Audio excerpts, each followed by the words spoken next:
funny.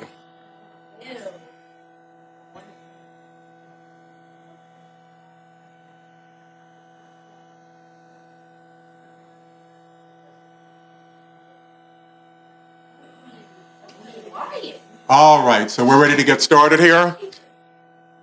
Good morning. My name is Reverend Terry Thompson. I'm going to be facilitating today. Happy Father's Day and welcome to our special Living Truth 365 men's panel. I've got men joining us this morning and we're going to be talking about different topics that may be impacting men, that may be impacting fathers. We're just going to be having a conversation. So we invite you to be a part of our conversation. If you're watching us online, please put your comments in the comment section. We will try to get to them. Our man behind the back, Emmanuel, will let us know whether we've got anything that we need to address. I'm also going to ask members of the audience if they have questions at some point. But first, let me start out by introducing the members on the panel. I've got Reverend Edward Welch.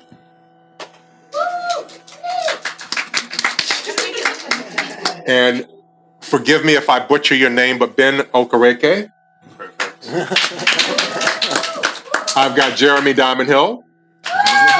And we've got one other person who will be joining us a little bit later on when he gets here. But I'm going to ask each of you to open up and tell us, take a minute, only a minute, especially you, Rev. I know how you give the Reverend a mic. Take a minute and tell us a little bit about yourself and what you'd like for the audience to know. Good morning. My name is Edward Welch. I guess Reverend Edward Welch, as Reverend Terry has mentioned. A little bit about me. Actually, I am a person that has been through many phases of life, and you are seeing the most refined to this day person of me. But I will also let you know we are a work in progress every day. A little bit about me. I have three children. Grew up in a very large family. I'm the eldest, so that's a little different. Elder brother. Yeah, that's a little different. I'm the eldest of everyone. Grew up in New York, moved down to Atlanta. All of these wonderful people here on the panel I actually know outside of here, getting to know Ben a little bit better. But that's a little bit about me. Okay. Ben? Good morning, everyone. My name is Ben. I am originally from West Africa. I have two children. I graduated from Georgia State University with my undergrad, and I went on to get a master's degree from Capella University. Right now, I currently work as a behavioral therapist. I'm treating children with autism spectrum disorder. I am happy to be here today, and I look forward to the conversation. To the discussion that we're going to have today. Okay. Mr. Hill. Hey, wondrous day, everyone. My name's Jeremy Hill. You may know me by my stage name, Jay Hill. I am a professional comedian, as well as a licensed business owner, estate planner, dog breeder. I do lashes. I just Well, do you take them or do you give them? So I am about to be 35 years old. I have one daughter. I am grateful to be here, and I look forward to our discussion today. And we've got joining us now Sheldon Prescott. Yes. Mr. Prescott, why don't you take a minute and share a little bit about yourself, what you'd like the audience to know? All right. Well, I'm Sheldon Prescott, father of five, business owner, friend, brother, entrepreneur, and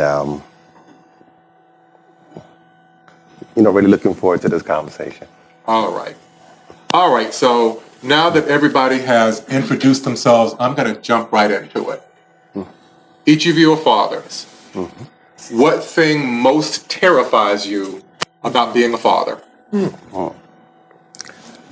I would say not being able to protect, losing the ear of your child, not being able to instill, wisdom or pass on knowledge to them. Those are things that.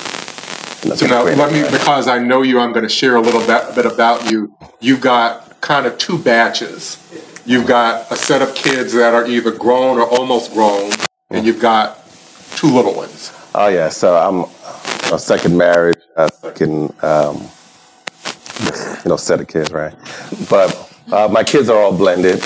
They know each other. They love each other. But specifically, I wanted to ask you about what you talked about being afraid about them not listening to the things that you have to say. Well, yeah, I'm actually getting hindsight, in 2020. So having adult kids and now having young kids, you're able to see where if you had shift left or with the right knowledge, then when they reach a certain age, understanding that 0 to like 7 years is very critical, as opposed to waiting until like they get older to have that conversation. The conversation starts at a very young age, and it needs to just continue. So,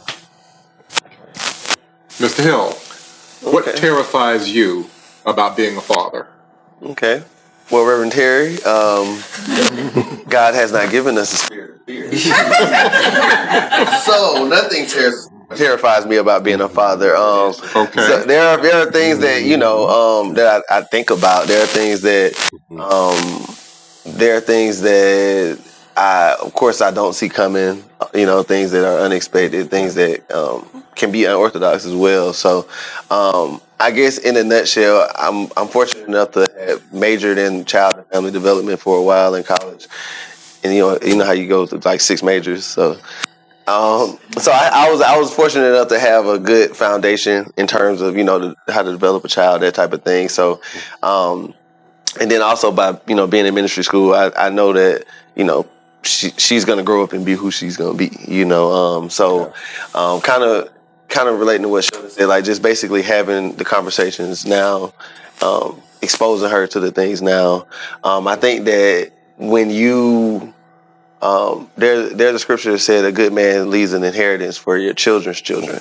Yeah. And so with that being said, one of the things that I did think about is, in my absence, if something were to happen to me, how was my daughter going to do? So, but I've done, a fairly good job planning for that. And so it doesn't necessarily keep me up at night. It doesn't, because I know, it's going to probably be a little statue. It's gonna be a parade, with the funds that's gonna come down. So yeah, I guess that's kind of the answer to that. Okay. Ben. Yes. I think I would say, just my children living in a different state. Okay, so your children are not here near you where you can see them as frequently as you would like to. Yes, but I do my best, to fly out. Like every single month, I go out there to go see them, and I make sure that they are well taken care of. Like I like pay my child support on time. I pay more than I'm supposed to, just so they don't live in the ghetto. They got someone. Right. Eat it up. So, like just trying to make something out of myself, to be able to provide for them, do what I'm supposed to do as a father, and just, like the safety concern with me being so far, that's really what scares me, but yeah. The distance. Mr. Welch. Yes, sir. Speak. As far as terrifying, I guess I never really thought about well, maybe terrifying might not be the right word for you, but that concerns you or maybe keeps you up or just is on your mind, like at the back of your mind. Is it something that talks to you? I think that's a great word, concerns. So I think what I've thought of that could be a possibility that I know that I have prepared for is the financial part of life. I think to me, the biggest thing of what I've tried to do for my children is to eliminate some of the things that were obstacles for me earlier on that made me possibly make some decisions that weren't some of the proudest. So in my thought process of things, I tried to say, okay, what made me feel inferior or what made me feel disconnected? And my thought and angle was to try to instill those things. One of the things that I have battled with is just controlling the mind. my children will tell you, my son, my daughters, I just got through sending them a whole month of what is confidence. Because I think the more you can control the mind and the more you understand how this works, then it allows you to be able to live a better life no matter what it looks like. So my biggest thing is having them have the knowledge to understand conversations within their head, and what does it mean? Because sometimes we can be critical of ourselves, but we're being critical of ourselves when at that moment we need to be more easy with ourselves because maybe we're not making a deadline, so we're critical of the deadline, but that's not really us. It's something that has happened at that moment. The next deadline, be prepared to meet that one. Okay. All right. Very good. So to follow up that question, what are some of the things that frustrate you as a father that if you could change or just wave a magic wand over, what would that be? I'll take that one first. Abracadabra. Okay. If there's one thing Now be careful now because we got family members. I got you on this one. All right. If I had one thing that I could wave a magic wand, I really believe it would be social media. If we could make social media just a little different, slightly different than what it is, I think it's good. I think it's needed, but the speed of implementation of things that are incorrect that happen over social media, the influence that social media has on people in general, but definitely children. I feel we're not using it the way that we need to as the elders in society. So if there's one thing that I could wave, I really believe it would be social media being used improperly. So let me just follow up that before we move on to someone else. To me, social media has magnified what's already been there. But we've always had a grapevine. And, you know, for those of us that can remember back to being in either junior high school or high school, if a rumor got started, it's all over the school like that, whether it was true or not. So is social media really the problem, or is it people? Well, I think it's a mix of both. I think that we live in a capitalistic society, and so what's making the money and what's going to get the views is going to because the views fuel the advertising budgets and the sponsorships, that kind of thing. So so I guess like the most authentic comparison to that is to use like another country, in terms of how do this country use social media. So if we're looking at other countries, a lot of countries have different regulations and different things that ours is just kind of wide open outside of it being explicit per se. Yes, you can pretty much do whatever you want to do on social media. But does that really address human behavior? I mean, I don't care where you live in the world. For many people, there's this idea of having this juicy, salacious gossip to be able to spread. And I don't know that that's something that's particular to America. Not in China. So, not in China. I would say, like, in the context of kids, it starts earlier, right? Like, who's putting that device in their hand, right? Where they're getting that iPad for Christmas or that cell phone, and your math scores are not right, like your reading scores are not right. So it is that device. I was asking someone, why do you think billionaires are fighting so hard to limit the screen time for their kids, right? And because it interrupts their development, their sense of self, and so many other things, right? And so many different levels. So I would say, what is your responsibility as a father with that? I guess I would ask. So you have to put controls there, right? So I'm not saying just everything is total blackout, but you have to put strict controls and limits, just like TV time or any other time, right? So you have to put real strict controls in there, and then from there, like, you have to know what your child is doing, right? You should have the password to that device that you bought. You should have full access to it, right?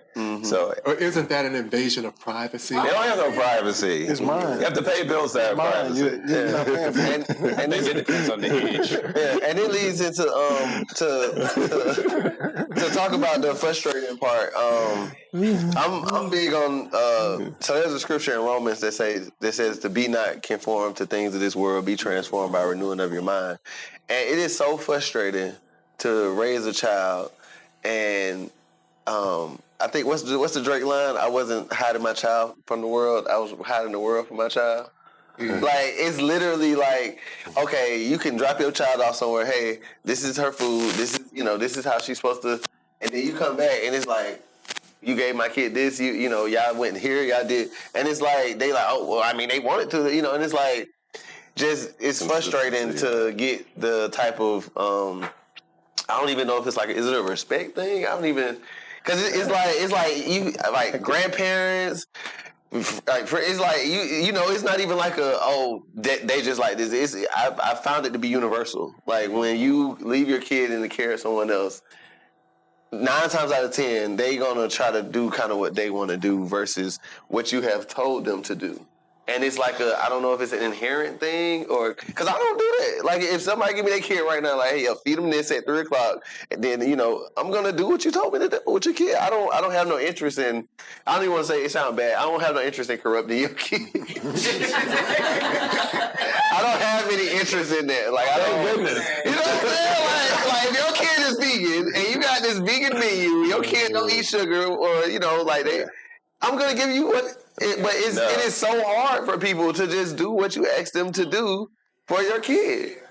So can anybody speak to that? Can anybody like protecting your kids, right? Shielding your kids, right? like it is so frustrating to and it's not even just people. It is camps. It is schools. Like you literally send your kid to school. Hey, this is what they eat.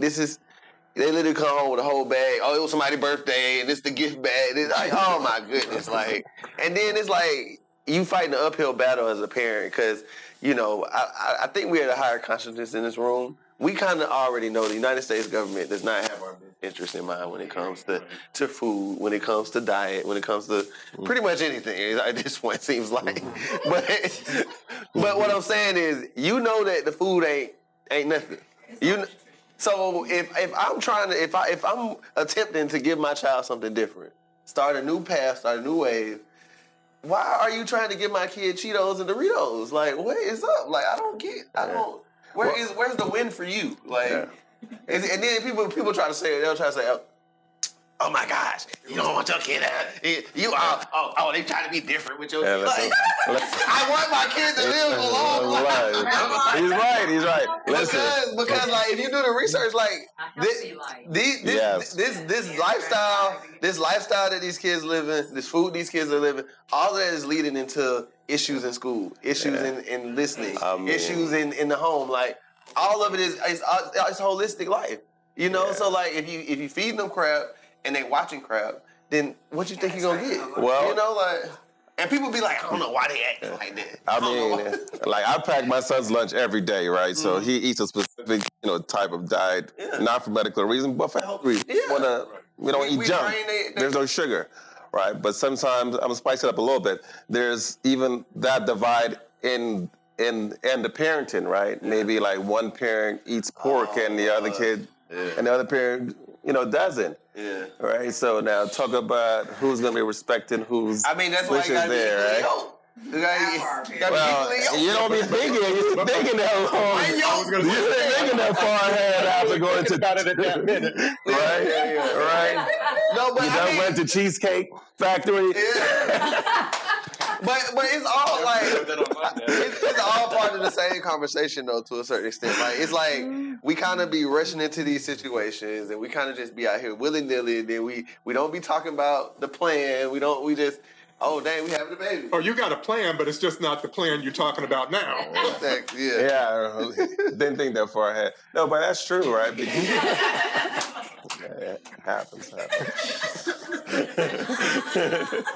But yeah, so that is very frustrating. You're watching TV, Next minute you're going to graduation. Right? That quick. Just that quick. Just that quick. So I mean, I don't know if y'all share the same frustration of like the rules and regulations and kind of how I want to raise my kid, and then you got to kind of fight that with the world because the world wants your kid to be raised a certain way, like kind of. So like what Reverend Terry said, right? So like I was married twice, well once, and I'm married again.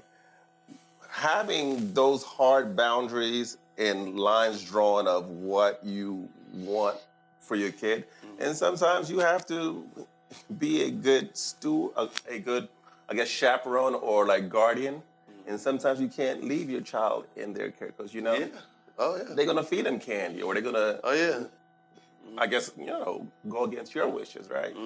So I'm at an hour with my mama, like no longer than an hour, and that's baby can't stay exactly. Longer. So if it's longer than an hour, I gotta be there. Lessons learned. With my younger kids now, I'm much more intentional in whose care they're in. For sure. Yeah. So, gentlemen, would you like to share any frustrations that you're facing? Are you brave enough to share any of those frustrations? Say it with your chest. Come on. I think I would say, just the environment that the kids are in, because the mom,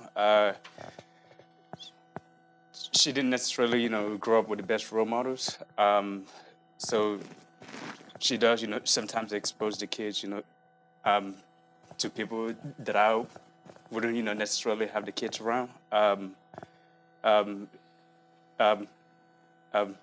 Take something like music, for example. The kind of music that you listen to does influence the kids. Like if you're listening to something with curse words at the time, yeah, like that kind of music. Like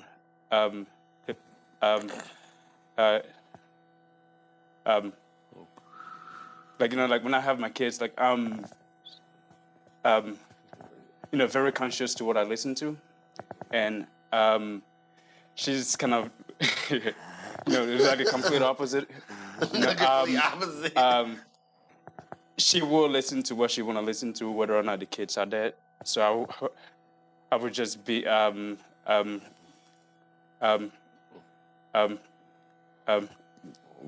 the environmental like the exposure, what you expose them to. I think that's very important. So you just made me think about something. Snoop Dogg talked about how once he had kids, there are things that he used to do when he was out there that he had to take a second look at and kind of pull back off of. Is there anything about you being a father or you having become a father that has changed you or made you reevaluate the way that you might have been doing things before? Absolutely. Right. Absolutely. Actually, to be quite honest with you, I've shared some of those things with my children as well, because I don't want them to make the same mistakes. I grew up in a very, very, very, very, very, very poor, rigid environment, not knowing where my next meal was coming from, not having. When I was in middle school, I had 2 pairs of jeans. When I started off in the 6th grade, by the time I was in 8th grade, I had a full-fledged outfit with sneakers. So I didn't really work for that. So actually what I do is I try to let the environment show my children sometimes. What do I mean by that?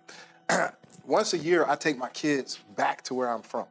And I allow them to go and see where I've come from. And they've thanked me many a times. They've been like, Dad, man, whew. I am so thankful, man. For getting me out of here. Man. Yeah, they've said on many different occasions, oh my goodness, I'm so glad you are not here. But I've literally taken them back to the projects that I grew up in, all of those things, and said, and I've told them some of I did this. Unfortunately, you see where the environment. So the guy down the block, he had the shoes, he had the clothes, so I would go behind him. And that's what I mean by controlling the mindset, controlling the idea of it, because I'm not very proud of those things, you know what I mean, of some of the things that I've done in the past. But I know it makes me who I am today. It gives me determination that I have. It gives me the willpower, the desire to go and get what I want, regardless of what it seems like. But to go about it in a certain way. Yes, that is the difference. So yeah, I definitely tried to share But then my son, same thing. I share with them the experiences of how I got to where I am. And that is even on the other side of me owning a business and staying up for hours. Sometimes my kids be like, hey, Dad, can we do such and such? I don't really like to say no. So I say, yes, when I do this, this, and this, we can do that. So yeah, I definitely feel like there's some things in the past that. How has being a father changed any of you? Not necessarily that you have given up what you might consider bad habits, although that can be part of it, because I think we might like to hear about that too. But how has becoming a dad or being a dad changed you, transformed you, made you a different person than what you were before you had kids? Oh man, you want to go? Well, yeah, I can't say that it was anything like specific, like in terms of like intentionality. Like I'm not going to this store anymore because I'm a dad. Like it was not like, you know what I mean? It was not like that. But I do find myself caring a lot less what other people do and say.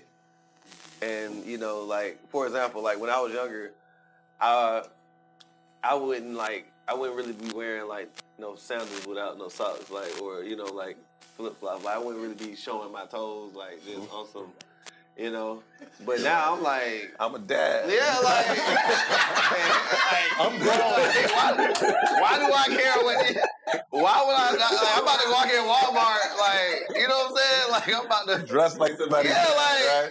like I mean, and so like it's kind of just like that kind of mentality. Like I don't really be like, Now of course I'm not saying like, oh, I can't get dressed up to go somewhere, or I'm at work or I got a meeting or something like that. But like yeah, like I'm just going to the store now. Like it just be like a. You might ain't no telling what you might catch me in the grocery store. Listen, so yeah, so that. But the thing I have that I will say, so when you become a dad, like, and I guess it's different, varying degrees, but in my experience, so I had a daughter, and I have a daughter, excuse me, and in like bathing her like as a baby, and like you rubbing her with the oil, the lotion, you making her smell good, and and then so you start thinking of yourself, you're like, dang, I don't do this to myself, and so becoming a dad has like, by virtue of taking care of her body has made me think, oh, I need to take care of my body more. So now I'm using lotion and I started brushing my teeth. I'm using soap. I found out about this thing called soap. And, if you put it with water, it lather. Really? And you smell different. Like after you take a shower now. Oh my It's not just So I appreciate that's something I didn't know. Yeah. So, Children. I would say, being a father of two daughters, and at one point I was sort of like a single dad with them. We were separate, but my kids, they came with me when I got divorced. So raising them and being on the intimate level of every day-to-day in touch with their emotions and what's going on in school and homework and why am I just waking up crying, and being able to empathize with her on that emotion, it made me reflect on some of my past relationships when I was dating and not really, taking time to acknowledge, the emotions and feelings. So it made you reflect like, man, well, this is my daughter and this is what I would, like want for her. So I'm like that karma, I'd rather, right, like let me catch it. I don't want it to hit her or hit, like the other one. So just being able to like be more sensitive to like the female emotion, especially in the relationship, right? Ben, did you have a chance to address this, or would you like to address this? No, not yet, but Cool. I think I would just say, just the drive to do better for myself. Because both of my children, when I had them, I was still in the army whenever I had them. Then, finally got out of the army, I was like, like, oh crap, what am I doing now? So I had to figure something out, like really quickly. So I was like, no, I'm gonna go back to school. So like you know, um, um, uh, like that really motivated me, to want to do better for myself. Went back to school, got my master's, got my bachelor's, and then my master's. Uh, just the drive to to, like want to provide for them. Um, because like back in 2016, like I realized that it wasn't just about me anymore. Um, um, they are um, um, these two little humans, who depends on you for their survival.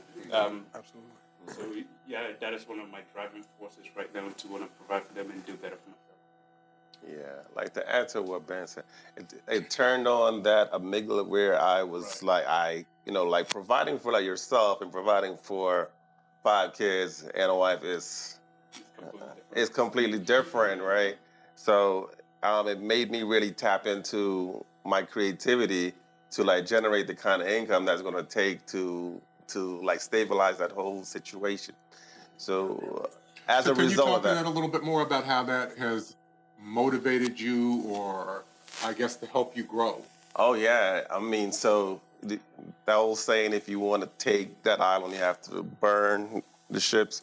Well, like throughout like the pandemic, that was when I ventured out, closed out all of my 401ks, and said, "This is it. I'm going all the way in. I'm going to double down and start my business." And I stepped out, and it flourished in a way that it required me to do 36 hours straight, right? And feel happy about it, feel so energized, and finally I felt like I found my calling. Right. Okay. So that drive to provide for those children and provide for myself as well, it made me become a better man, I'd say. Yeah, tap into all of my So creativity. here's another question for each of you. What's something that your children don't know about you that would surprise them about you if they found out?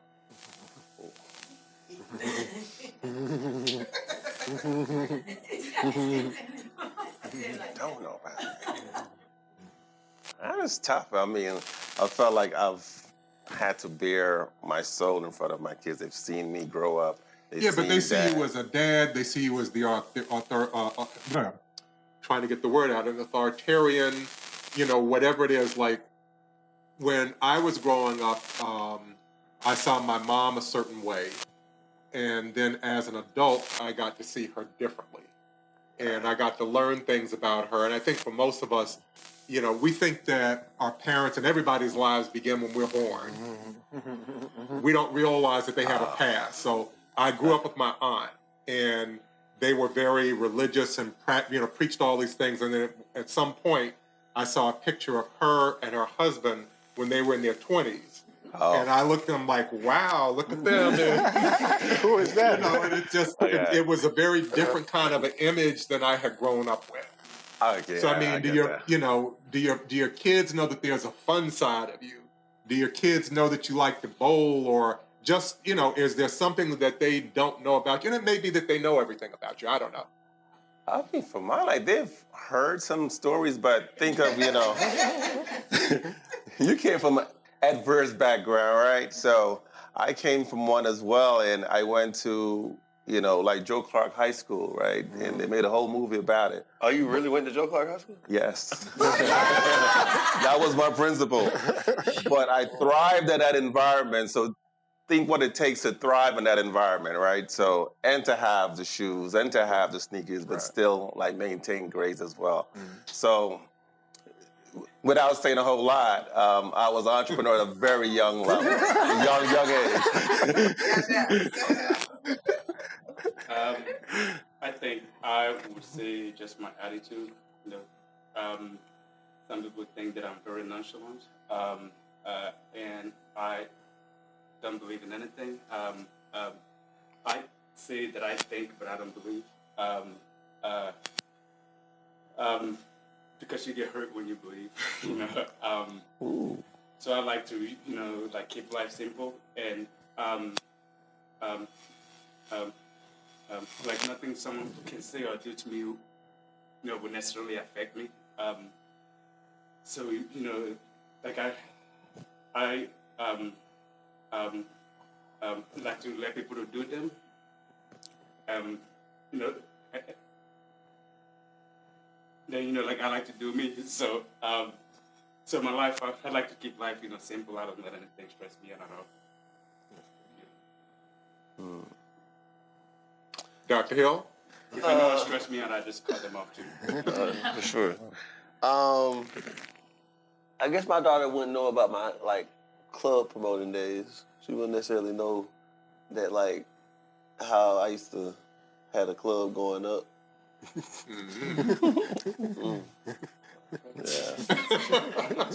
Yeah. So she might know about that. I guess I mean she knows that I'm a professional comedian. So, but she doesn't know that me with a DJ and a microphone and what happens after that. She don't know that part.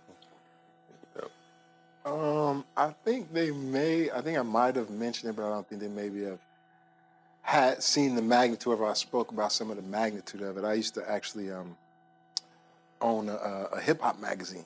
Really? Yeah, back in the 90s, late 90s. So I used to go behind the scenes. Part of the magazine was going behind the scenes with the artist before the performance and after the performance. And we recorded a lot of it. So it was back when DVDs were a thing. So it was a DVD magazine. So we had a print magazine that you could actually read, or you could pop it into the computer, Cypher magazine. That was the name of it. It was pretty popular in Atlanta for a minute, actually.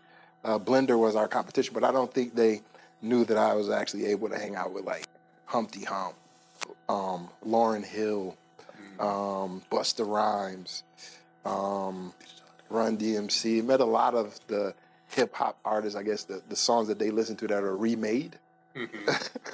So I don't really think they were any of my kids really knew that part about it, or the fact that the reason why I wanted to do the magazine was because I was on the radio, was in a rap group, didn't get my shot as an artist, so I made the magazine. I hear you, girl. Daddy was a rapper. So when somebody tell you they're a rapper, my daddy was a rapper. I'm not impressed. So, gentlemen, I'm going to ask one more question, then I'm going to kind of open it up to the audience, at least for a little bit. But we primarily have women here in the audience. And I will say I think that there will not be anybody that will contradict me, is that there can be a very wide gap between how women see the world and how men see the world. If there was one thing that you'd like for these ladies to know about fatherhood, being a father, the difficulties that you think that women don't understand, what would that thing be? Well, I'll start. So women, y'all have and I don't mean women, from just saying all women, females, or just so women, y'all have a sisterhood. Y'all have an underlying sisterhood, and I'll give y'all an example. Let's say somebody just storms in here right now, and just proceeds to, come in here and just single one of y'all out and just call you whatever name they want to do, and then just walk out the door. I don't think they'd make it out the door. Well, yeah. Well, I'm just saying. I'm trying to illustrate something though.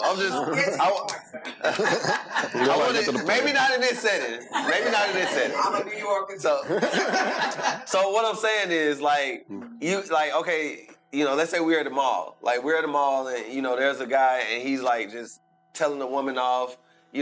This calling her this, calling her that, whatnot, and then he just walks off, right? So in that situation, and y'all can speak to, I guess y'all can comment too, but generally, you will have women coming up to that woman after that situation. You'll have women coming up to her, And it'll be like, oh my God, girl, God, right. what did he do? Oh, Oh my God, I can't believe he just did that to you. Like, somebody called 911. Like, you know, like you'll have this whole thing going on, right? Support group. But like in that same situation, like if that happened to a man, and like I'm at the mall and somebody just comes and it can even be a physical thing. You know what I'm saying? It can even be a physical thing. Like not even just somebody telling me off, but like a man would like literally go through that, and then it's like, okay.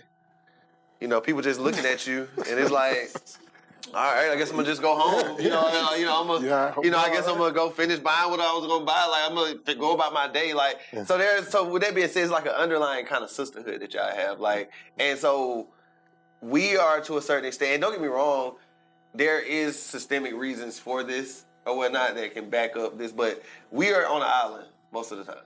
Like there's no, and I'm not trying to be funny, but there's no battered men's shelter.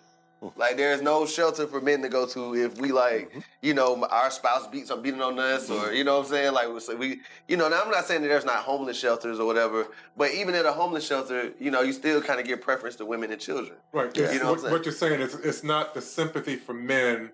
It's like man up. Yeah.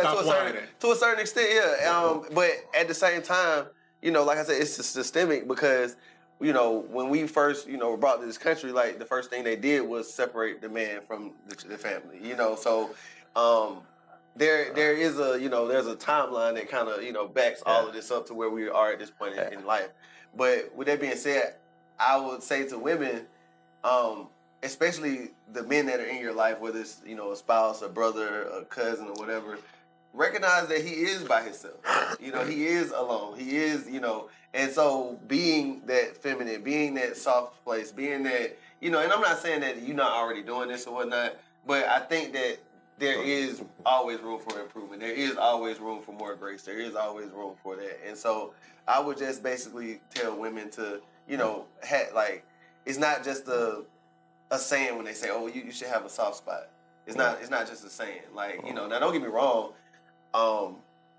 If a man does something to you, then there's a whole, that's an individual situation. But just in general, you know, and I guess that's kind of where I'm coming from. And nothing wrong with that. I would say, you know, like you were saying, right? You know, she only beats you because she loves you, right? So we're gonna start there. Well, that brings up another question I'm going to follow up with. There are a lot of women. There are a lot of women. So I watched this video, and it was staged. Yeah. But there was some incident that happened where there was a black man and woman that was on a train, and there was a white woman behind them. Man had an iPhone, and the white woman accused him of taking the iPhone. Yeah. At some point, she slaps him. The woman. The white woman slaps the black man. Black man says, I'm going to give you a minute to apologize. She didn't apologize. He hauled off and hit her. And she said, how could you hit a lady? You can't both ways. My question, and there are a lot of women that feel like if I hit a man, he's a man, he can take it. Yeah. But if you do the same, you're wrong. Well, that's a third rail. I'm gonna leave that one for a second, right? But I would say this, which I always tell like my son, right? That if the Titanic is going down, it's gonna be like women and children on the lifeboat, and men, you better learn how to swim. And my goal is to teach you how to swim on many different levels, right? So the world don't care if these 5 guys are gone, because they're going to be more men coming up, right? So there's not as much sympathy for your feelings, right? Like you pay your child support on time, but you're not there, but your wishes are not being implemented. Those are things nobody really speaks on that, right? So I get it. As far as being slapped back, I would probably let my wife handle that. You know, she got a nice one too. It'll be fair, right?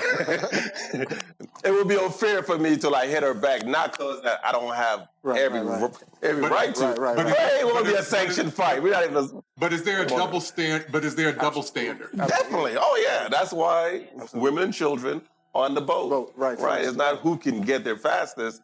No, women and children, men. I'm sorry, you better know how to swim. So I think it was a two-part question, really. So I'm gonna go back to the first part. You can stick with the first one. And then I'm gonna do the second one. But quick with the first one, I think Jeremy hit it and brother Shelton hit it as well. And I apologize, I jumped in front of you. But I think it's definitely a total a different standard as far as emotion. Men are supposed to have emotions. That's what we're kind of taught. You know, we're supposed to have it all. And then a lot of times, I actually had a godchild tell me that. See, men don't have feelings. Yeah. She was 6, but but it's kind of a preconceived notion. You know that men right. It's a narrative that's promoted. And one of the biggest things that I think that everyone could understand is that everyone has emotion. Everyone is human. A lot of times we'll tell you though, we'll hide our emotions. We may cry in the car, cry in the bathroom, because the world is not supposed to see us like that. So if everyone can understand that, I have the same emotions that you have. In times you're looking at me. A lot of times what happens from the male perspective is everybody's looking at the male for the resolution. So oftentimes you don't have time to be in tune with your emotions at times because everybody else is coming up to you for their emotional check. Everybody else is coming up to you to get their emotions in balance. And so you're thinking to yourself, there's a lot of times I think to myself, it's like, who is there for me? Who is there for me to speak? So I've learned that in life, I came in by myself. I'm going out by myself. So the best thing I could do is be there for me, no matter what. But if we all understand what I'm saying is, I think we all would like that check-in. Hey, how are you doing? No, really. How are you? Okay? And going beyond, we had a rough day, and the first thing we're going to say is, it's all good. Am I right, man? Oh, it's all good. Even though we have a rough day, it's all good. And then sometimes we maybe say, my day wasn't the best. But are we afraid to be vulnerable, though, especially with those that are supposed to be closest to us because of this thing, or that we're afraid that somehow they're going to take that and use that against us later on down the line? That's a sense of community. No, but that's something that I also had to learn, right? Yeah, because a lot of women complain, you don't talk to me. Right. You don't open up. It's like, what? You talking most of the time. Like, having you talking most of the time, I'm not even talking. Like, men do cry in the dark, right? But what I've learned, was to start showing emotion to my children, let them see me go through the different stages and things in my life. There are the cultures where men openly cry. And yes, and I have learned and evolved to understand that that vulnerability is a strength, and you don't have to be vulnerable with everyone, but with your loved ones, you should be vulnerable, right? So those are things that having these two beautiful daughters have softened me up to. So, I'll shed tears, many tears with them, So the second part about that was the double standard, right? There's a huge double standard. The double standard goes well beyond, like he said, women and children on the raft first. So it's almost like, and especially being an African-American male, you're even one step further behind that. So the male are looked at one aspect, and then the African-American male is even behind that aspect of it. So you, as an African-American male and African-American father, you just realize that, it's Kuma Matata. That's one of my favorite sayings. You know what I mean? Kuma Matata. Yeah, Kuma Matata. What does it mean? Don't worry. Don't worry. Everything will be okay. You know what I mean? And I say that a lot. That's one of my things. Hey, relax. Everything will be fine. Take a deep breath. But there's a lot of double standards that I don't think the world is ready to address. And it's mainly because of, unfortunately, some of the, going back to what Jeremy said, some of the systematic things and systemic things that have been put into place. It's a man's world. That was a song, wasn't it? Yeah, James you know Brown. What I mean? Right. And so, but it would be nothing without a woman or a girl. Right. So, but finish the whole thing. You gotta say the whole thing. Don't forget Beyonce made her version. And that's the great part that I'm saying. Everybody stops at that. It's a man's world. And then the subtle part of it.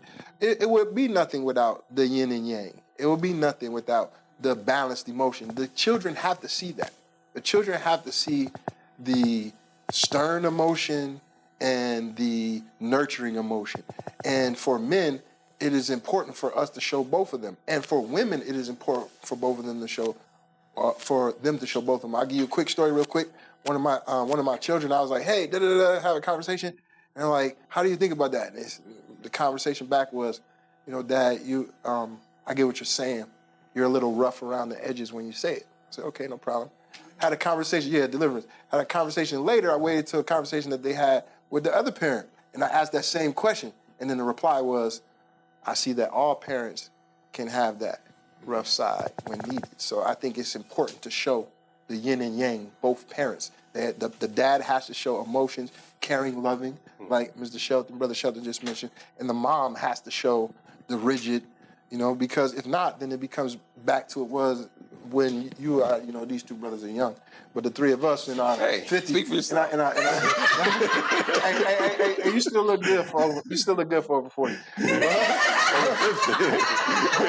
But in our day and age, it was a lot of wait till your father gets home.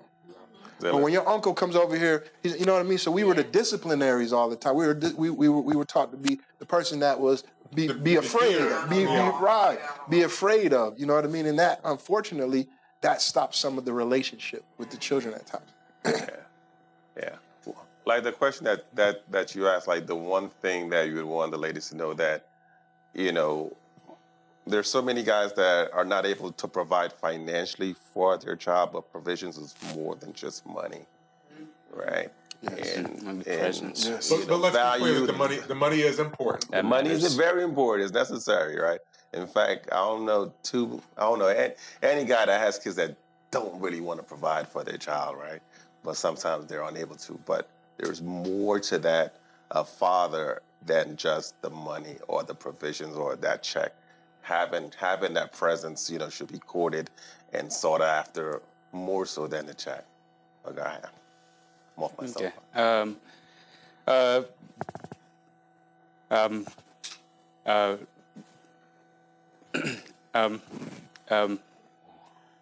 Being in the mental health field, I see that we have like a mental health epidemic, going on right now with men. And some people, they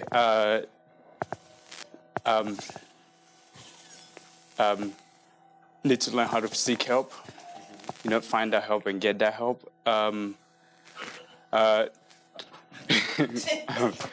Like, for example, I saw on YouTube that some guy, his girlfriend cheated on him.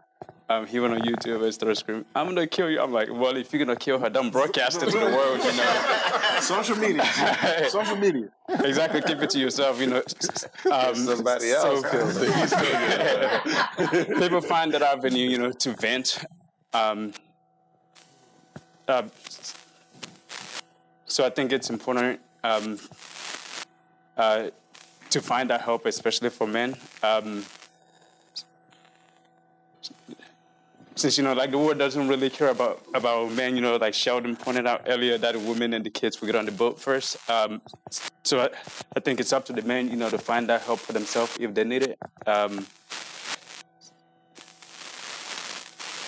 So yeah. Right. Like the mental health aspect of it is what I wanted to touch on. Yeah, and and to be transparent, like when we go through stuff in our lives, we are not necessarily having a support system, especially emotionally. For example, like when me and my ex split and I moved and I got an apartment. Like nobody came and checked on me. Like I won't say nobody, but like my family, like my mom, my sister, like nobody had ever came. Like nobody even called me. Like, hey, I know that I know you're not living with your daughter no more. I know I know you're not your family. Not what I mean. I just made dinner. Do you want to come over and eat? Or do you want to what you doing this weekend? Do you want to come hang out at the house? Do you want nobody? Like it was nothing. It was like literally. I mean, outside of me, like, calling somebody, like, hey, y'all at the house, I want to come pull up, but it was no, like, oh, man, he just, like, thought he had his life figured out, and now he's in an apartment with roommates in 40 minutes away from his daughter, like, nobody. And I mean, I guess you might can speak to that too in terms of like when we aren't in the home. It's like, all right, well, it is what it is. Your daddy out there somewhere. I guess it's like. So I guess that's kind of just to give out some insight on what we are going through and what we are processing. So, all right. So before we start to really, really run out of time, I'd like to give the audience an opportunity to pick the brains of the men that are up here. Ask those questions that have been perplexing you. Come on, y'all. We ready? Financial, social. Why I can't find a man? Let me know. Why they won't call me back? I think I got an answer or two. I got an answer for you. Am I muted? Am I on? Okay. And we have an answer for you. You guys have kind of been hitting to this a little bit. So, hearing what you guys say that you're kind of alone on this island, I hear a lot. Because, yes, we do have the sisterhood. And we'll get together in a second, what I mean, to support each other. So what ways can wives or sisters or friends, girlfriends of you all, support you as fathers? What can we do? What's a tangible thing that we could do that you feel could support you as a father? Yeah, well, I mean, just being present, checking in. You know what I mean? Like I said, like it's not all the time where it's like, oh man, I feel like I just need to really express my feelings to somebody. Like it's not like we don't really wake up in the morning like, man, I just need to vent. I just need to tell her about my problems. Like we don't wake, but at the end of the day, we do wake up in the morning and we our phones work. So at the end of the day, if we get a, hey, how you doing today? How was work? How was or how was or just checking in with you mentally, or hey, I made some banana nut bread. You want to come? You want me to come drop off some, or just be and it's not like from a general sense. Kind of you said like as wives, as daughters, as affect what you can affect. You know what I mean? Affect what you can affect. I'm not saying that some guy on the corner you got to go just, hey, how your day going, big dog? I'm not saying all that, but the men that are around you. Like, I mean, and just do inventory. Like, when was the last time, outside of Father's Day, when was the last time y'all talked to y'all father? When was the last time you talked to your nephew? When was the last time you talked to your cousin? When was the last time you just called a man and just wanted to genuinely see how he was doing, and you wasn't necessarily, like, in a relationship with him, or, had some your business partner, or, when was the last time you just genuinely, because we do it all the time. Yeah. We do it all the time. Like, I mean, each one of us probably can call, say, a woman that we done checked on in the last 24 to 48 hours. From our mamas to our cousins to, I called my cousin the other day and she didn't know who I was. She didn't have my number saved. I'm like, you ain't got my number? I'm like, my number been the same since college. Like, you ain't got my number. And she was like, oh, well, I just been, I'm like, all right. Well, Jazz, I just called to check on you. How you been? But like I said, this is like, yeah, and this is like one of my favorite younger cousins. She a teacher. She ain't got no kids. She just be chilling.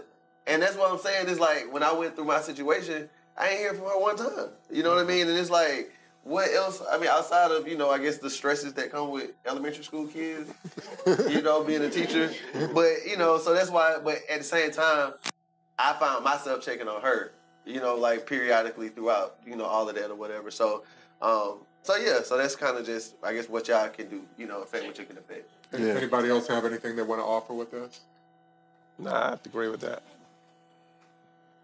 I'd like to say thank you to all of you guys for doing this, because it helps us to get more insight to men, and I think we can all continue to learn from one another. But I just thank you all for being so open and transparent, but your willingness to do this. So just not only in this room are you helping us, you're helping countless others. And keep being you. Keep showing up. I'm glad you got some girls in your lives so you can express, learn about those emotions and all. But I'm just glad you all showed up to do this. So happy Father's Day to you, and thank you so much for doing this. Thank you. Thank you. Who's going to be brave enough to answer this question? What you got, Fizzle?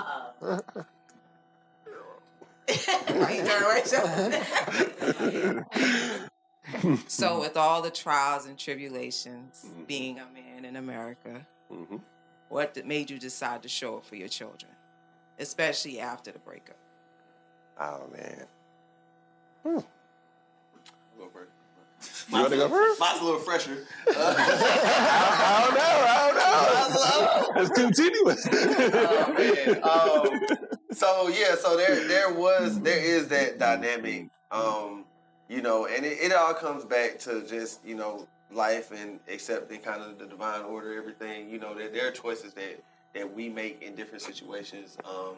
So with that being said, there is a bit of ego that you have to, get through as a man in terms of when it doesn't work with a woman. And it's like, especially when it's like it doesn't work and you're willing to put the work in to try to, because you know that that's the best situation for your child to be in, being in the home and whatnot. So there's that level, and then there's, stages, resentment stage, all of that and whatnot. But at the end of the day, it comes down to your child. So just, looking at your child in the face and like knowing that, okay, I need to be there for her regardless, now that still is, like I said, a ever changing, fluid situation to a certain extent, and it does still have a level of communication that, needs to be there in terms of, I can't, I won't say I can't, but it's hard for me to allocate funds for something I don't know about. You get what I mean? Like, oh, my daughter want to do cheerleading. If I don't know that, this money needs to be due by this date, whatever, like, if I don't have the communication of it, then how, am I just supposed to, hey, here's $6,000, if anything happens, here, use it, you know what I mean? Like, it sounds good and all, but in the practicality of what you want to do, it's like, okay, that $6,000 can be making money for me in this area in the stock market. I could be compounding that. I could be, taking care of this. So it's like, is that really the best allocation of the resources, for that moment? So it's just, and that's the kind of things that we be thinking about. You know what I mean? Like, we kind of are, we constantly have these. Yeah. Can I interrupt you for a second because something just came up? For those of you that are in situations where your children are not with you but are with their mother. How do you find that balance, especially with the finances, to be able to provide enough for them and to be able to take care of yourself? Because, I mean, I've seen situations, particularly in New York, where the... You just jumped in. They didn't finish I didn't answer. Well, I mean, it kind of piggybacks. But go ahead, answer the question. All right, I say this, right? So, I believe, like, to my core that, there's that saying out of, like, the Scarface, a man that doesn't take care of his kids could never be rich, right? And I embrace the whole, like, manhood and masculinity part of me being the provider and protector of my child, even if they're not in my care. So I currently support 3 separate homes, right? 3 homes. My ex-wife, and I have a son who's at my house every day. In fact, his mom is she was at my house yesterday just hanging out with my current wife. So I have harmony there. But showing up for my child was never, like, not showing up was never an option. You're right. It's like, once that brain got turned on of providing for this little boy and this little girl and cleaning them up and getting them ready, I'd rather take, whatever bullet, before like they get it. So I'm here to, like, serve them and push them further, right? Like that Khalil Gibran, poem that you guys shared, that those are my arrows that I'm sending forth, right? So I want to put as much stuff in them so they're carrying part of my essence wherever, like, they go, right? So I need to do everything I can. And also to speak to the other side of that, because there is an element that I don't think women understand in terms of, like, how you hear, like, oh, he's not taking care of the baby, or oh, he just disappeared after I got pregnant, or so look, let me give you the other side of that. I'm gonna use the phrase, and I hope I'm not gonna be a little politically correct. But you ever heard the phrase, "Oh, he a real Negro"? Yeah. So somebody like, "Oh, he a real Negro."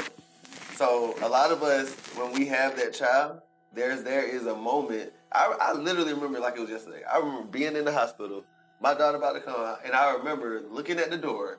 It was like, oh, this is probably the time I need to leave. If if I was gonna go, this would be the time to, like. There's always that old shoot moment, man. It's like life is gonna be different from here on out. So then, at that moment, because I used to be a stickler. I used to be like, okay, just transparency. I've never called a man dad in my whole life. Like, I've never stepdad, dad, uncle dad, Mr. Dad, boyfriend, whatever. I've never like had that intimate relationship with a man in my whole life. So with that being said, I understood it in that moment, because if you're not a real Negro and that moment comes, you gonna melt. You gonna melt. You're not gonna know what to do. I'm not saying I knew what to do per se, but you just are gonna melt under that pressure and you're gonna run. And that's what most of the time that's what happens. Like when you have a child with a man that's not mentally mature and in that space of ownership, leadership in his life, they run. And so that's why you have that situation that happens. Oh, he just disappeared, or he don't call. It's out of sight, out of mind. It's so much easier to try to live my life and not think about that, not try to, but not saying that it's not a thing, but that's, and then our society has left it to the point of, oh, well, you just have to pay child support. You ain't got to see the kid. You ain't got to see the kid. You ain't got to do nothing with the kid. You just send his money. Not, I know you doing way more, but just in terms of just like that's the structure that we set up. So, in that moment of having a child, a man has that moment of, should I get out of here? Should I? And like I said, I literally had the moment, and I was like, nah, I made this, I did this, I'm here. Yeah. Let's go. Yeah. So, I mean, sometimes like that moment starts a lot earlier from just the conversation of, hey, I'm late, right? So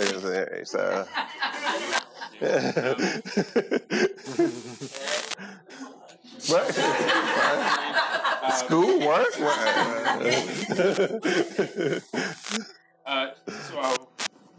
I would say for me personally, like the reason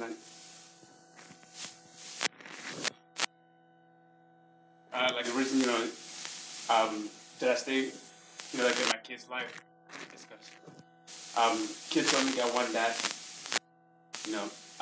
so one biological father only. So one thing that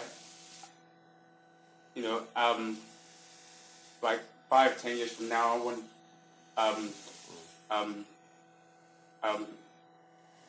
like my kids to look back and be like, okay, like he was a good dad, he wasn't a deadbeat. So just showing up for them, like we all have some kind of an education here.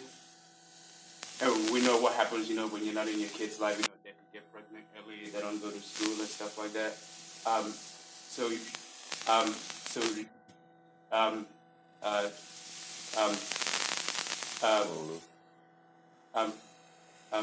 Breathe. You good? Take a deep breath. Yeah. Just just desiring that best outcome for them is what's important for me, to make sure that I show up for them. And show up for them the best way that I can. Like even though like all the time I'm not present there, but I will show up, the best way that I can,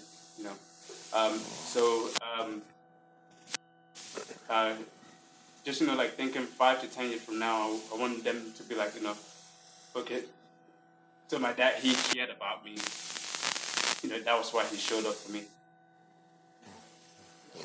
I think it's a few different aspects of it. I think Brother Shelton said it early on, and actually all three have said it. I think it's a piece of you. So you want to give that piece of you an opportunity to live life, and you want to give that piece of you an opportunity to live the best life. But there's a lot of other things that go within that. Sometimes the female is pushing the male away because they feel like they're in control. And the way that I can, quote unquote, hurt the person is by not allowing them to see them. Some females make it more monetary.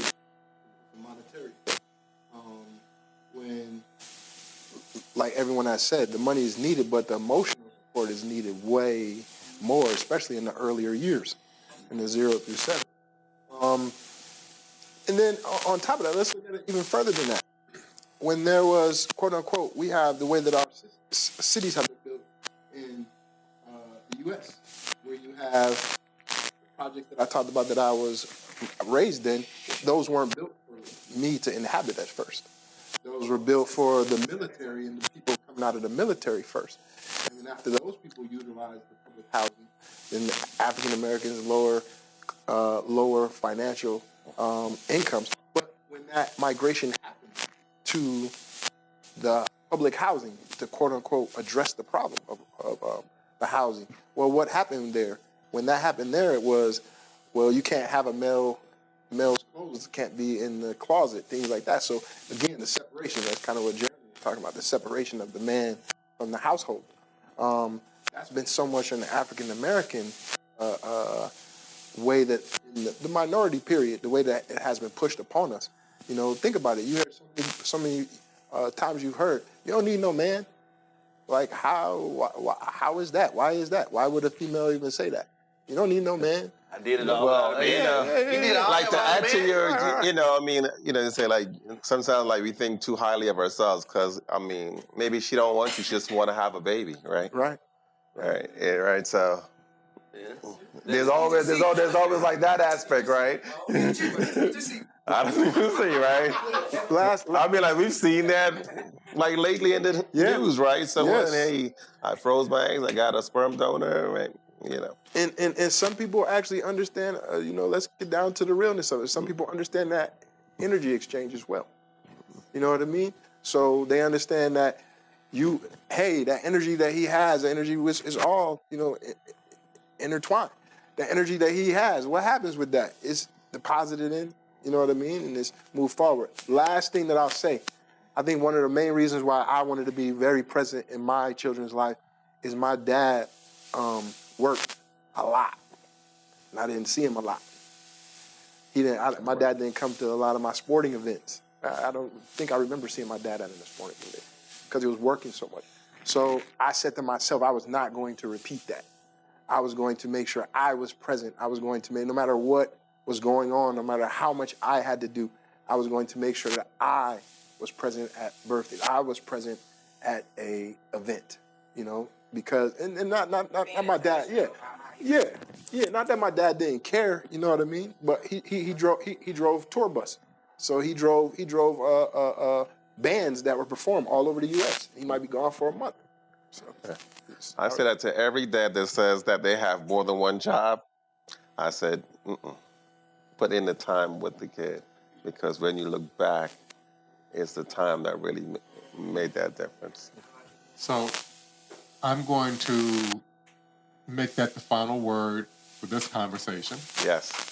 And I want to acknowledge each of you. Let's give them a hand. Especially you, man. For being open and for sharing and for just helping to have this conversation so that people really can get a better understanding of what issues that men are facing in being parents and in being fathers. So thank you again. Thank you for having us. So we are going to move on to our announcements. This is where we get up. No, you can stay here. All right, so I'd like to remind everybody that we are moving to a new format. We start at the beginning of this month, where we will be having service on first and third and the fourth Sunday of the month. So we didn't have service last week. We have service this week. We'll have service next week. And then there's a fifth Sunday in June that we won't have service. So we'll get to that. But next week, we will have world-renowned Aramaic expert Dr. Rocco Errico will be doing our Journey in Truth service. So I would encourage each of you to be here because Dr. Rocco always brings it. Every time he speaks, he gives us a better understanding of the Bible from a cultural and Aramaic perspective and helps us to find truth that we can use to live our lives every day. As I mentioned, on June 30th, 5th Sunday, there will be no service. So if you come here, you're going to be standing outside by yourself. But, we'll put out announcements to make sure that everybody is up to date about that, but no service on 5th Sunday. You'll have a chance to do something else with that time. So the date's not on here, but the first Sunday in July, and I apologize about that. Anybody know what that first Sunday is? Is it the 7th? July 7th. Reverend Sharon is going to be opening our month up. And Reverend Sharon, what's the key for the month? Give yourself permission. Give yourself permission. So I am going to give myself permission to ask to rely on her for help. But we're going to ask you to join us because she's going to open up the month. And as you know, Reverend Sharon always brings it. Last time she talked, she warned you that she was going to step on some toes, and she did. I don't know what she's got planned for this one, but I encourage each of you to be here. Hello. May I finish? So the thing that you need to know is that it's not going to be here at Living Truth 365. It's going to be in East Cobb Park, Pavilion number 1. So again, if you come here, you'll be standing here by yourself. You're going to need to come down to Pavilion 1, East Cobb Park, to hear Reverend Sharon's message. So Reverend Sharon, is there anything I forgot that I need to include with that? The time is 11 o'clock, which is the time that we always meet. So we're encouraging you each to be here or to be there. 11. You moved it to 11? 10. To 10? Yeah. Okay. Hot out there. You're going to be in the pavilion, though, aren't you? 10 a.m. All right, 10 a.m. So we're going to be there 10 a.m., not 11 a.m. So not only if you come here, but if you come at 11, we may not be there. So you need to show up for 10. All right.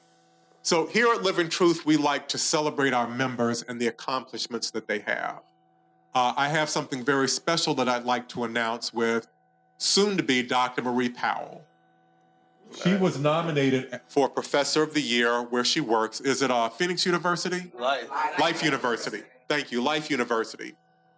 We received notice that she was named Professor of the Year. So let's give her a round of applause. And one of the reasons that I like to do this, particularly for our young people, no matter where you are in life, there's much that you can accomplish. She's soon to be doctor. Your education doesn't stop when you graduate from high school or from college. It's lifelong and it's continuing. And for those of us that refuse to learn to continue our education, we get stagnant, stuck in one place, and we do not evolve. Here at Living Truth, we want each one of you to live life abundantly, every day in every way. And the way that you do that is to continue to learn. All right, so now we're going to get to the part where we ask you to give. We've given you what we can today, and we're going to ask you to give to Living Truth 365 to support us in our mission.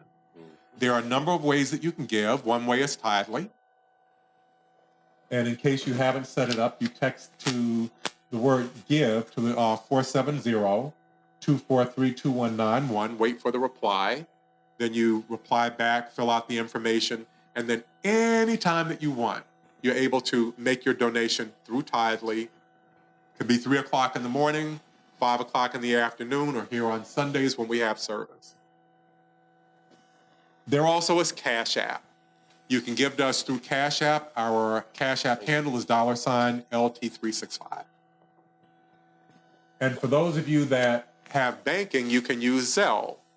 You can use Zelle to send us money, and again, at any time that you want. You don't have to be limited to just the times that you're here. And the beauty of Zelle is that you can also use that to do sustained giving. You know, whether you come or don't come, Living Truth 365 still needs to have your support in order for us to do the things that we do. If you like what we did with the men's panel today, if you like those messages that Reverend Sharon and Reverend Chantel and Reverend Andrea do, support us so that we can continue to provide you with truth that you can use. Our mission is to help you live life more abundantly, every day and every way. And in order to do that, we need your financial support. Okay. So I'm going to give everybody a moment to get their gifts of circulation together, and I'm going to do mine. And for those of you that are using Zelle, you can set up your Zelle with Living Truth 365 using our email address, livingtruth365@gmail.com.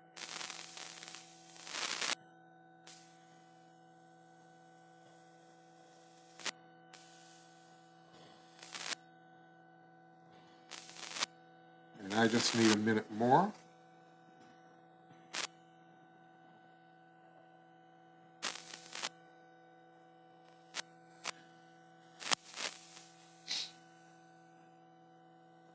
And I am using Zelle for those of you who would like to know. That's what I need to change over to. Is the cash up? Excuse me? Is the cash up good? Yes. All right, so let's take, whether you've done it or not, or if you need an envelope, Reverend Sharon can provide those. But if you've done it using one of the digital means, let's take our phones and let's put it in our hands and send some energy to it. And let's connect with our gift, knowing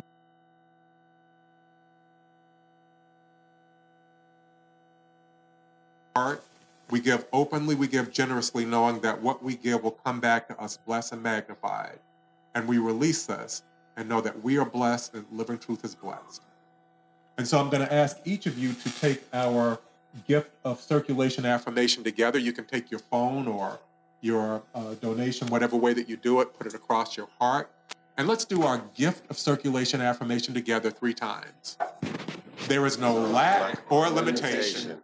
There is only infinite abundance. And through my giving, I tap into the infinite flow, and I am one with it. There is no lack or limitation. There is only infinite abundance. And through my giving, I tap into the infinite flow, and I am one with it. There is no lack or limitation. There is only infinite abundance. And through my giving, I tap into the infinite flow, and I am one with it. Let's get our phones. I am tapping infinite prosperity and sharing. I am tapping infinite prosperity and sharing. I am tapping infinite prosperity and sharing. And so it is. So other announcements. Every Thursday evening, we have Moments of Meditation. Moments of Meditation is facilitated by Reverend Andrea Pitt. And very often she will take us through exercises that will help us to open up and to break barriers, which is our theme for the year, that we are breaking barriers that are preventing us from expressing ourselves fully as the spiritual beings that we truly are. There also is Dr. Rocco and his Neuro Foundation.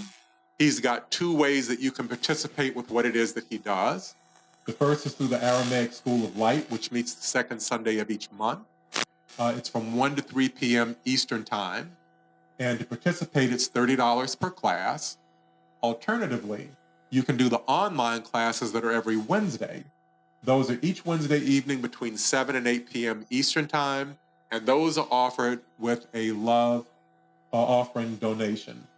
You can find out more by contacting Dr. Rocco at the Neuro Foundation at neurofoundation@mail.com, not Gmail, but mail.com. Or you can call 678-945-4006. And now for those of you that are participating in the Breaking Through program this year, we have our Friday morning calls. There are a number of you that I see that participate every Friday morning. One of our regulars is Shirley Polk, that's always on, that shares with us. And I will tell you, Shirley, that you are an inspiration to me because you are doing the work. You are putting in the time, you're doing the journaling, you're working with the DIY exercises, and you're working with your partners. So thank you for being on those calls and just being an inspiration to us. Those calls happen every Friday morning. And I'm sorry, I want to make sure I get this right because I'm in Alabama and I'm an hour behind. It's 7:45? 7 a.m. Okay, so I've got to be up for 5:45 to make sure that I'm on the call. Sheesh. But at any rate, 7 o'clock, it's roughly a 10 to 15 minute call to check in and to get that support to help you keep on keeping on with doing the work. All right, so the number is on the screen. It's in the slide, 712-775-8969, access code 936892. We are still collecting those things that you may be holding on to that you need to release. If you've got electronics such as cell phones, computers, printers, tablets, release those things that are no longer serving you, especially if they're just sitting there on the shelf or on your desk collecting dust. We will find somebody to be able to use them and donate them to those people so that they can be able to use the technology, even if it's a little bit older. Same thing with your glasses. If you've got glasses sitting around looking at you and you're not looking through them, you need to release those glasses so that we can get them to somebody that may be able to use them. For those of you who would like to have a rep and tee, I've got my rep and tee on. Emmanuel, I don't know if you can kind of zoom in on the t-shirt a little bit, but we've got our rep and tees that you can go on to Kafani Studios at Etsy.com. Order your t-shirt. We've got them rep and love, rep and truth, rep and consciousness. If there's one that you'd like to have that we don't have, let us know about it, and we will see if we can make one up for you as long as you're going to order it.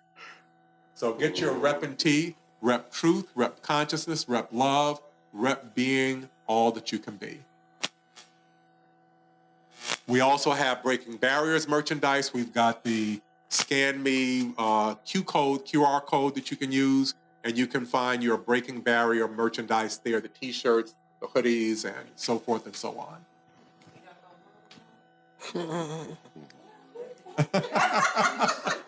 Did you call me? Well, you could. Well, then I will call you out, Reverend Chantel Welch. But since you put it out there, ask and you shall receive, right? That part, period.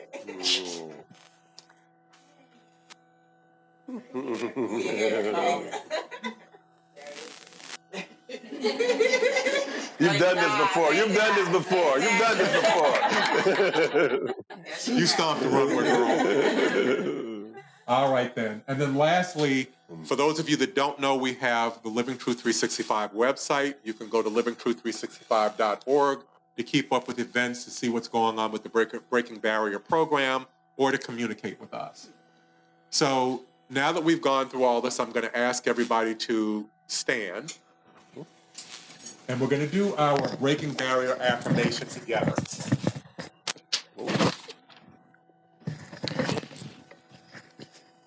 Let's take it together 3 times. There are no barriers in God. Therefore, there can be no barriers in me. There are no barriers in God. Therefore, there can be no barriers in me. There are no barriers in God. Therefore, there can be no barriers in me. And so it is. So, Living Truth family, I want to tell all of you to have a wonderful day and a wonderful week. Gentlemen, I want to thank each of you again for being a part of our panel, for being open, and for sharing with us. Everyone have a wonderful week. Peace and abundant blessings. Thank you. You got canceled,